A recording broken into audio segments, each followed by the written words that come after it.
Namaste. Today we'll be talking about God in Hinduism. Most religions acknowledge the existence of a higher power.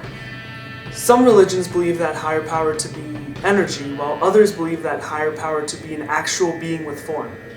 Hinduism is unique in that it sees God as being both at the same time.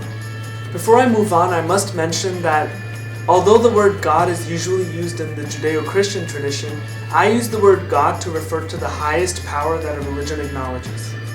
There are countless terms that Hindus use to refer to God. These include Bhagavan, Aumkar, Ishwar, Paramatma, Brahman, etc. But I think the most commonly used term is Bhagavan, so I'll stick with that. Perhaps the greatest misconception about Hinduism is that it's polytheistic. But in fact, Hinduism is monotheistic. But Hindu monotheism is different than Western monotheism because Hinduism believes in one supreme God that can take an infinite number of forms and exists everywhere in the universe. So perhaps a better term to refer to Hinduism is Monism, which refers to the oneness of everything in the universe. Bhagavan is beyond gender, so you can refer to Bhagavan as he or she. And Bhagavan has three important qualities. He is omniscient, omnipresent, and omnipotent, which means he knows everything, he is present everywhere in the universe, and he is all-powerful. So from the Hindu viewpoint, Bhagavan is not just present in heaven, but rather everywhere in the universe. Hinduism proposes that God has a dual nature, the unmanifest or nirgun form, also known as Brahman, and the manifest or sagun form.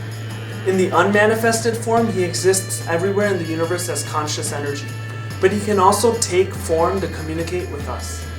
Since we humans are embodied beings, it's difficult for us to imagine something infinite and without form. This is why it's easier to meditate on the manifested form of Bhagavan. And this is where the many different images of God come into play in Hinduism.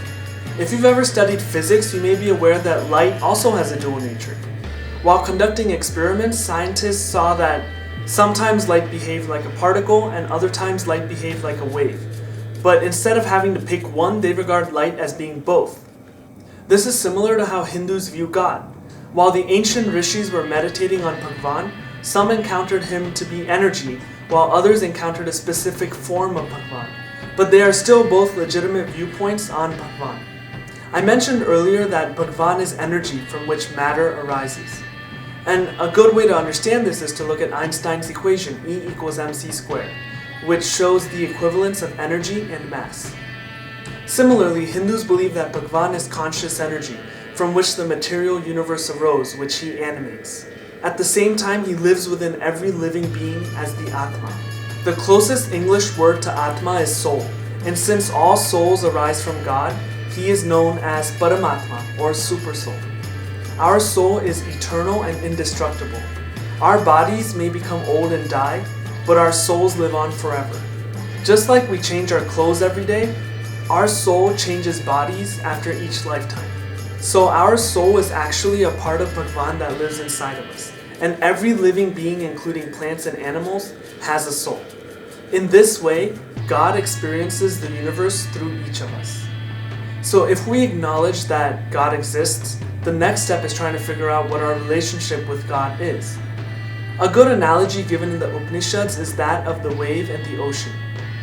We are all like waves in the ocean. When we take birth, we arise out of the ocean as waves, and when we die, we merge back into the ocean. Both the ocean and the wave are made out of water, but the wave cannot exist independently of the ocean. Similarly, we are all part of Bhagavan, but an individual soul is not equivalent to everything that Bhagavan is. This is one of the most powerful concepts of Hinduism because it shows that we all have divinity within us. The Bhagavan that lives inside of me lives inside of everyone else. And this means that I am neither superior nor inferior to anyone. So hopefully now you have a better understanding of how Hinduism views God and our soul. Thanks for watching, have a blessed day, and Namaste.